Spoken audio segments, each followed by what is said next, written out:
उस पोस्ट का तात्पर्य क्या है? सीधा अभ्यर्थियों को ही आप बताइए कि वो बोनस अंकों वाला आखिर क्या मामला है, ताकि वो थोड़ा संतुष्ट हो। तो सबसे पहले तो मैं आपको करेक्ट करना चाहूँगा कि ये जूनियर अकाउंटेंट के बारे में नहीं था।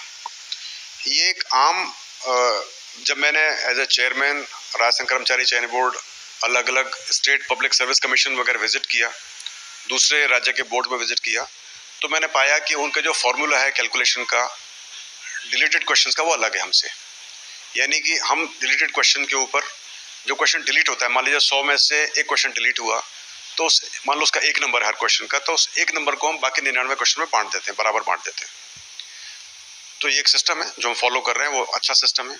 लेकिन कुछ दूसरे स्टेट पब्लिक सर्विस कमीशन के अंदर ऐसा नहीं करते।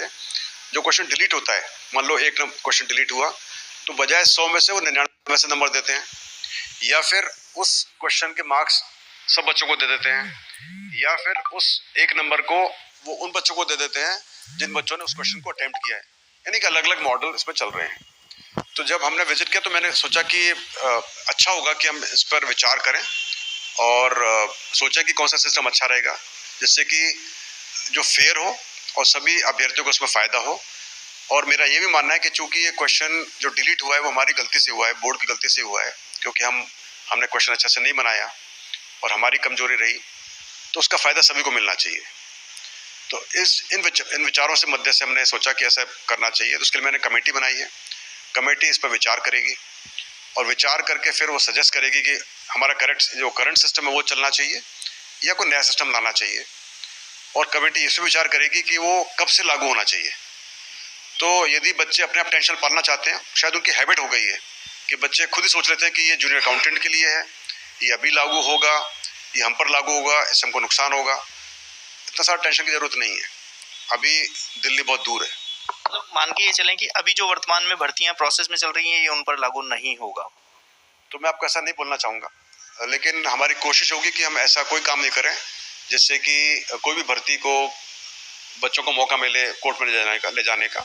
हम चाहते हैं कि बिल्कुल पारदर्शिता रहनी चाहिए, सिस्टम बिल्कुल अच्छा होना चाहिए और राज्य के हित में होना चाहिए, अभ्यर्थियों के हित में होना चाहिए। तो मैं दोबारा बोलना चाहूँगा कि बच्चे टेंशन ना लें, रिलैक्स रहें, उनके हित में कार्रवाई की जाएगी। एक इसी को लेकर एक कुछ अभ्यर्थियों ने मेरे से सवाल किया था, उसका मैं जवाब जानना चाहूँगा।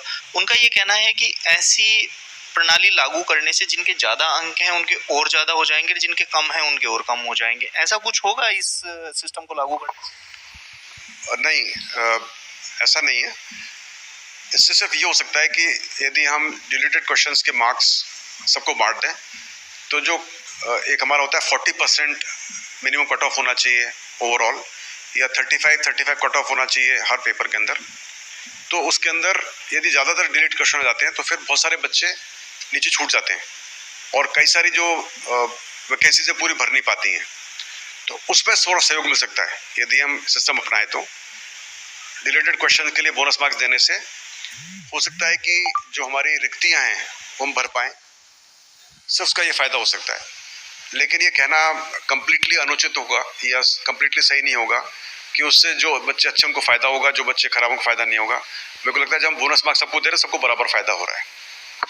सर, अगला सीईटी का देखिए लाखों स्टूडेंट इंतज़ार कर रहे हैं आपकी ओर से परीक्षाओं की